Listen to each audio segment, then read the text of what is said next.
बोलो जयकारा बोल मेरे श्री गुरु महाराज की जय। सभी गुरुमुख प्रेमियों से सप्रेम जय सच्चिदानंद।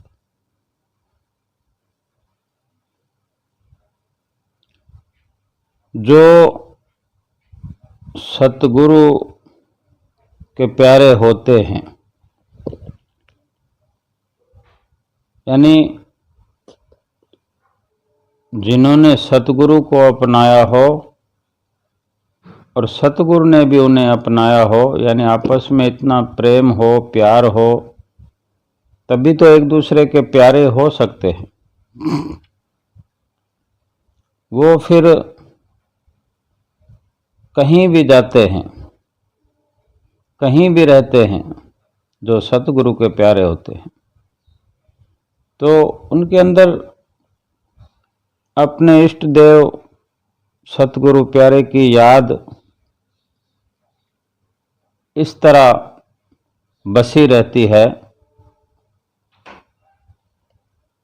जैसे कोई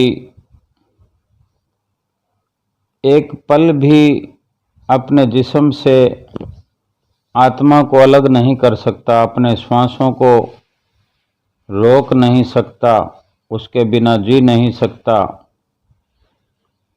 इस तरह अपने इष्ट देव परमात्मा को भी हर वक्त अंग संग रखता है, साथ रखता है, ऐसा विचार।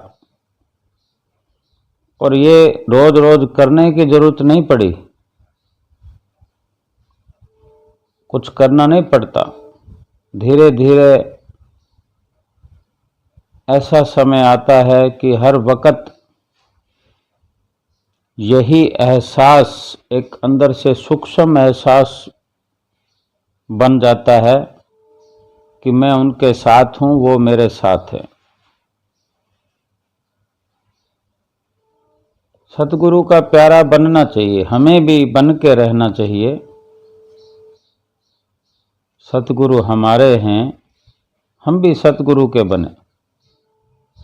जो ये मनुष्य शरीर मिला, जीवन चोला, ये ऐसा मनुष्य तन, फिर जीवन चोला ऐसा चोला मिलता नहीं दोबारा। सतगुरु जी के रंग में रंग जाए तो जीवन सफल हमारा। वो तो सदा सबका है, सबके बनते हैं सतगुरु, तो हम बनकर देखें। बनेंगे तेरे भी बिगड़े काम, वो कहते ना, वो तो सदा सबका है, कभी तू भी उसका बनकर देख। बनेंगे तेरे भी बिगड़े काम, तू मेरे गुरुदेव जी का नाम जप कर देख। आशा बस इतनी सी कि दीदार आपका हो, रोम रोम में गुरुदेव जी बस प्यार आपका हो। बीत जाए चाहे लाखों घड़ियां सतगुरु जी, पर हर पल हर घड़ी इन अखियों को बस इंतजार आपका हो। इस तरह के विचार गुरुमुखों के होते हैं, अपने सतगुरु से इसी तरह रूबरू होते।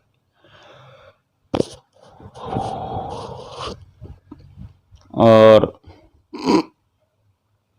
एक बार संत कबीर जी से किसी ने पूछा, आप दिन भर कपड़ा बुनते रहते हैं तो भगवान का सुमरन कब करते हैं? कबीर उस व्यक्ति को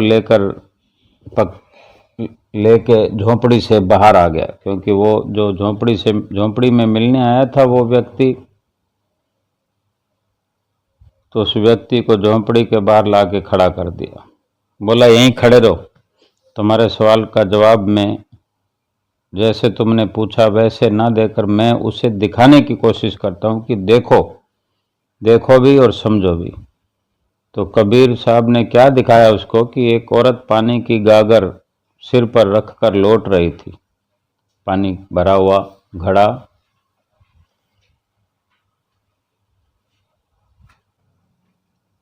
तो जो वहाँ खड़ा हुआ है तो वो देख रहा है कि औरत पानी की गागर सिर पर रखकर लौट रही है। उसके चेहरे पर प्रसन्नता और चाल में रफ्तार थी, यानी बड़ी अच्छी ठीक चाल से तेज तेज कदमों से डग भरती हुई और बड़ी खुशी में उमंग में वो जैसे नाचती हुई चली जा रही थी। गागर को उसने पकड़ भी नहीं रखा था, फिर भी वो पूरी तरह गागर उसके सिर पर। तो कबीर साहब ने कहा, उस औरत को देखो, वो जिस मुद्रा में चल रही है ऐसे लग रहा है जैसे नाचते हुए जा रही है, तो कोई ना कोई गीत गुनगुना रही है। वो शायद कोई प्यारा मेहमान घर आया होगा, वो प्यासा होगा, उसके लिए वो पानी लेकर जा रही है। अब मैं तुमसे जानना चाहता हूँ, कबीर साहब जी कहते हैं, मैं तुमसे जानना चाहता हूँ कि उसे गागर की याद होगी या नहीं होगी जो उसके सिर पर रखी होगी, उसको उसने याद कर रखा।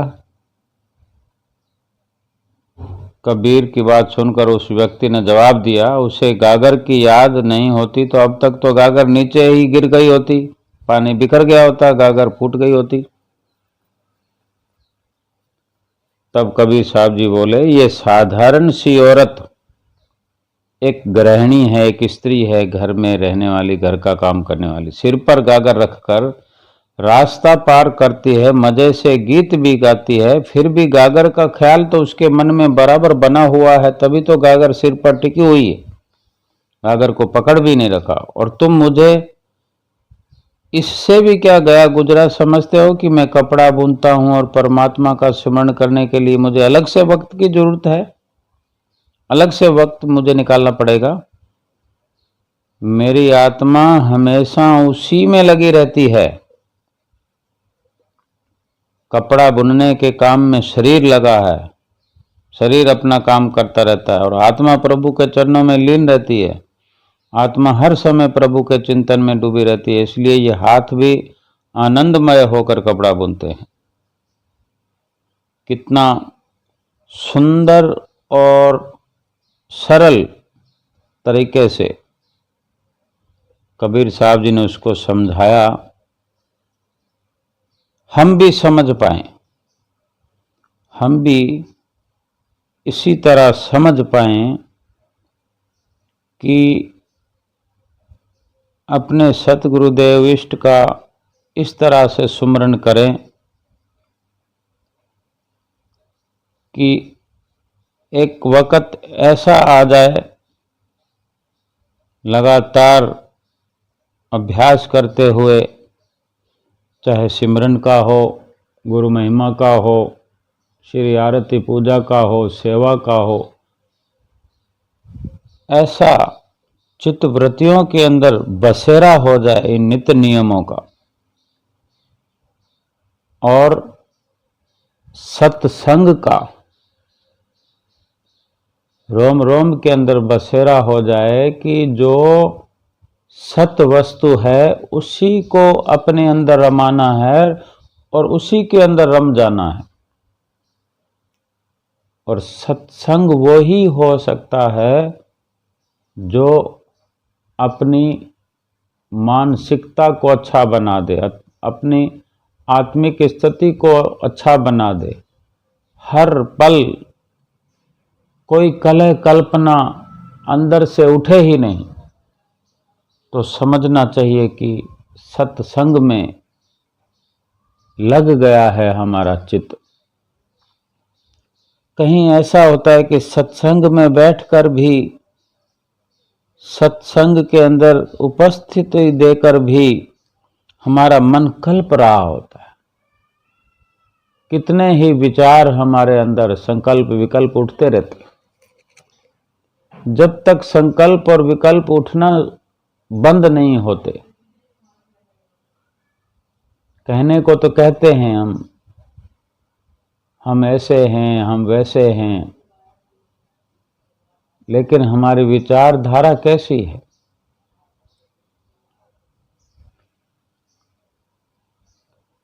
सतगुरु जी ऐसा पाया है जिसने मुझे जीना सिखाया है, दुनिया का चेहरा बड़ी गहराई से दिखलाया है, एक एक रिश्ते की अहमियत को बड़े प्यार से समझाया है, रिश्तों की असलियत दिखाकर उसने अपना प्यार मेरे मन में जगाया है, हर रास्ते पर उसने मेरा हाथ पकड़ा और मुझे तूफानों से बचाया है। क्या गुण गाऊं उस सतगुरु के जिसने मुझ जैसे गुनहगार को गले से लगाया है। ये तारीफ है हमारे सतगुरु की, श्री गुरु महाराज जी की। और जिसको अपने सतगुरु पर भरोसा हो जाए, विश्वास हो जाए, उनके न्याय पर विश्वास हो जाए, उसको संसार की कोई भी स्थिति विचलित नहीं कर सकती। ईश्वर तो मेरे बिना भी ईश्वर है, परंतु मैं ईश्वर के बिना कुछ भी नहीं। मुझे ख्याल रखना पड़ेगा कि मुझे उनके साथ रहना है। मेरा वजूद जो है वो उसी से है। अभी श्री गुरु महाराज जी कितनी कृपाएं करके, आशीर्वादें करके हमारे लिए एक पैगाम छोड़ते हैं नित्य प्रति। कोई लीला रचाते हैं श्री आनंदपुर दरबार में, कुछ सत्संग होता है, कुछ शुभ दिन आते हैं, जैसे अभी श्री चौथी पातशाही गुरु महाराज जी का राज तिलक आया, अभी रामनवमी का शुभ दिन मनाया 21 तारीख को, 21/4/21 को। तो हर ऐसे शुभ दिन पर नित्य नई श्री गुरु महाराज जी अपनी लीलाएं रचाते हैं। हमको घर बैठे ही ये सब देखने जैसा हो जाता है। हम सुनते भी हैं तो हमको ऐसा लगता है हम कि देख भी रहे हैं, हमको दिखाई देने लगता है, साक्षात नजर आने लगता है कि जैसे हम वहीं पर हों। 21 तारीख को श्री परमहंस दयाल महाराज जी प्रथम पातशाही गुरु महाराज जी का जो शुभ जन्म दिवस था, तो उस दिन शांति भवन में, जहाँ श्री परमहंस दयाल महाराज जी विराजमान हैं, जिनकी प्रतिमा विराजमान है, तो सुबह सुबह श्री गुरु महाराज जी ने कृपा फरमाई। जैसे ही श्री गुरु महाराज ने श्री शांति भवन में कृपा फरमाई तो शंखनाद हुआ। महात्मा जी ने शंख बजाकर शंखनाद किया। श्री गुरु महाराज जी ने अंदर श्री परमहंस दयाल जी महाराज जी को माथा टेका। श्री हजूर छठी पातशाही गुरु महाराज जी ने माथा टेकते हुए गुलदस्ते भेंटा किए श्री परमहंस दयाल महाराज जी के श्री चरणों में और तिलक लगाया। उसके बाद श्री आरती हुई। बाइयाँ और भगतानियों की तरफ से एक छोटा केक आया, तो श्री गुरु महाराज जी ने निज कर कमलों से केक काटा। आरती पूजा चलती रही। आरती पूजा के बाद आदरणीय महात्मा जी, राम महात्मा जी जिनका शुभ नाम है, सत्संग किया और सत्संग में रामनवमी की बधाई भी दी। और फिर प्रसाद बटा। प्रसाद में एक बड़ा बड़ा आम था और साथ में एक वो बिस्किट लंबे वाला, होता है। तो प्रसाद बंटने के बाद कुछ महात्मा लोगों ने श्री गुरु महाराज जी के श्री चरणों में विनती की कि स्वामी जी, श्री पहली पातशाही गुरु महाराज जी के शुभ अवतरण दिवस की और रामनवमी की बधाई हो। श्री गुरु महाराज ने फरमाया कि आप सबको भी बधाई हो, और सबको बधाई देते हुए श्री गुरु महाराज जी वहाँ से कृपा फरमा गए। फिर शाम को फिर जैसे दर्शन खुले, महात्मा लोगों ने माथा टेका। उसके बाद भोग वाले महात्मा जी ने श्री गुरु महाराज जी को तिलक लगाया। साथ ही श्री आरती शुरू हो गई। छठी पातशाही गुरु महाराज जी, हुजूर गुरु महाराज जी सिंहासन पर विराजमान हैं, और कैसा उस वक़्त नज़ारा था। महात्मा लोग आगे खड़े हैं, श्री आरती पूजा शुरू होने जा रही है। हुजूर श्री गुरु महाराज जी की श्री आरती उतारी गई, तिलक पहले लगाया गया। फिर महात्मा जी ने सत्संग किया। सत्संग के बाद प्रसाद का भोग लगा, सबको प्रसाद बांटा गया। और रामनवमी का दिन था। बाहर की संगत तो थी नहीं, कुछ बाइयाँ थी जो माथा टेक रही थी।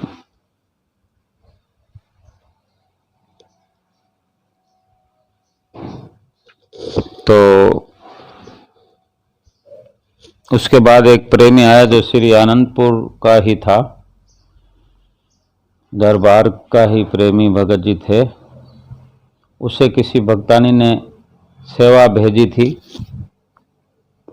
कि श्री गुरु महाराज जी के श्री चरणों में मत्था टेक देना, सेवा भेंटा कर देना। तो उसने उस भक्तानी की तरफ से श्री गुरु महाराज जी के श्री चरणों में विनती की कि स्वामी जी, एक मुंबई की एक भक्तानी है, उसने पूरे परिवार सहित श्री चरणों में विनती भेजी है कि स्वामी जी हमें आशीर्वाद दो ताकि हम पूरा परिवार सुमरन करते रहें।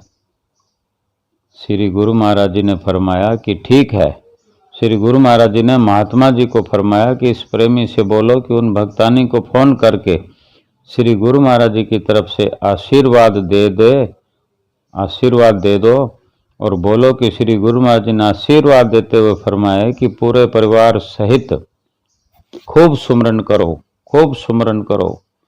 उसके बाद संगत तो थी नहीं माथा टेकने वाली, नाचने वाला भजन चला। श्री गुरु महाराज जी उठे और मुस्कुराते हुए सबको आशीर्वाद देते हुए चले गए। अब हम ये विचार करें अपने जहन में, अपने अंदर, हृदय के अंदर कुछ विचार बसाएं कि ऐसे प्रेमी भी होते हैं जो कहीं भी होते हैं, अगर श्री गुरु महाराज जी तक उनकी पुकार गुप्त रूप से पहुंचती होगी तो भी वो यही प्रार्थना करते होंगे कि हम पर आशीर्वाद बना रहे, और ऐसा बने कि हम सुमरन में ज़्यादा से ज़्यादा लगें। और उन्होंने भगत जी के माध्यम से विनती भेजी और सेवा भेजी कि श्री गुरु महाराज जी के चरणों में माथा टेका जाए हमारी तरफ से, और सेवा भेंट की जाए, प्रार्थना की जाए कि श्री गुरु महाराज जी हमें आशीर्वाद करें कि पूरा परिवार हम सुमरन में लगे रहें। और श्री गुरु महाराज जी को कितनी प्रसन्नता हुई कि कोई प्रेमी अपनी ही वस्तु की मांग कर रहा है, सच्ची वस्तु की मांग कर रहा है, जो संग साथ रहती है उसकी मांग कर रहा है, और जो आगे परलोक में भी साथ जाती है, साथ निभाती है, ऐसी वस्तु नाम सुमरन की मांग कर रहा है। नाम सुमरन के लिए आशीर्वाद मांग रहा है कि हम नाम सुमरन में लगे रहें। अगर ये सच्चाई समझ में आ जाए हमारे, कहीं भी कभी भी कोई परेशानी हो नहीं सकती। दुख सुख तो आते रहते हैं संसार के अंदर जीते वक्त, पूरे जीवन में कई बार कभी कभी थोड़ा मुश्किलात हालात से भी गुजरना पड़ता है, लेकिन महसूस होता है कि कोई है जो हर पल हमारी रक्षा कर रहा है। वो और कोई नहीं, सतगुरु, और सतगुरु के मुखारबिंद से बख्शा हुआ नाम जो है, वो जो नित्य प्रति हम सुमरन करते हैं उसी का असर होता है। उसी नाम के माध्यम से सतगुरु की याद हर वक्त सदैव बनी रहती है कि हमारे सतगुरु हमारे संग साथ हैं। हमें भी उनका साथ एक पल के लिए भी छोड़ना नहीं है, और नाम के माध्यम से नाम जपते हुए उनकी याद अपने दिल में हर वक्त बनाते हुए एक एक पल को व्यतीत करना है। बोलो जयकारा बोल मेरे श्री गुरु महाराज की जय।